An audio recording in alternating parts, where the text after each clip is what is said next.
গেল বছর বরগুনায় ভয়াবহ আকারে ডেঙ্গুর প্রকোপ দেখা দিয়েছিল।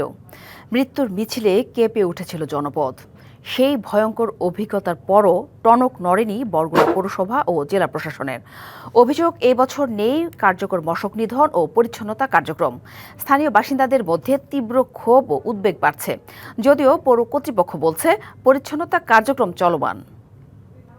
বরগুনা ২ নং গৌরীচন্না ইউনিয়নের মনসাতলী এলাকার গণমাধ্যম কর্মী আব্দুল আলীম গত বছর ডেঙ্গুতে আক্রান্ত হয়ে মৃত্যুর দুয়ার থেকে ফিরে আসেন তিনি। পরিবারের ৫ জন আক্রান্ত হওয়ায় পোহাতে হয়েছে বিপুল অর্থব্যয় আর সীমাহীন ভোগান্তি।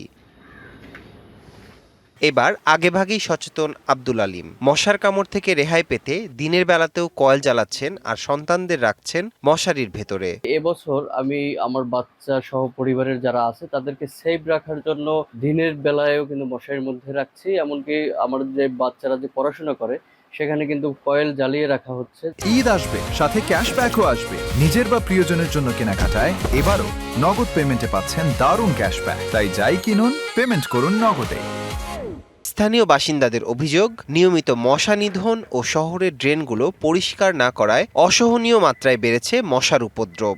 বরগুনা পৌরসভার পরিচ্ছন্ন অভিযান এবং মশা নিধনের এই কার্যক্রম আমাদের চোখে পড়ার মতো না। প্রশাসনিক এলাকাগুলোতে কিছু কার্যক্রম করে, কিন্তু আমরা সাধারণ নাগরিক যারা যেখানে আছে সেগুলো হয় না। এখনই সময় মশা নিধন করার যে সামগ্রী আছে সেগুলো প্রয়োগ করার, কিন্তু পৌর কর্তৃপক্ষ বা প্রশাসন সে উদ্যোগ নিচ্ছে না। সাধারণত জুন থেকে সেপ্টেম্বর মাস পর্যন্ত দেশে ডেঙ্গুর প্রকোপ বেশি থাকে। এখনই জরুরি ভিত্তিতে প্রস্তুতি না নিলে সামনে বড় দুর্যোগের আশঙ্কা করছেন সংশ্লিষ্টরা। যে আগাম যে পরিস্থিতিগুলো, পৌরসভার যা প্রস্তুতি থাকা দরকার, প্রশাসনের যে প্রস্তুতি থাকা দরকার, মশা নিধনের যে কার্যক্রমগুলো, সেই জায়গাগুলো কিন্তু আমরা দেখছি না। যাতে আবারও আমরা সেই রকম অবস্থায় না যাই, সেক্ষেত্রে আগেভাগেই এই প্রস্তুতিগুলো নেওয়া উচিত বলে আমি মনে করি। তবে অভিযোগের বিপরীতে পৌর কর্তৃপক্ষ দাবি করছে তাদের পরিচ্ছন্নতা অভিযান ও ওষুধ প্রয়োগ নিয়মিত চলছে। এবছর কিন্তু আমরা ব্যাপক প্রস্তুতি নিয়েছি। পর্যাপ্ত পরিমাণে লার্ভিসাইড এবং আমাদের ফগার মেশিন রয়েছে। আমরা কিন্তু এই মশক নিধনের কার্যক্রম আমরা নিয়মিত পরিচালনা করে আসছি।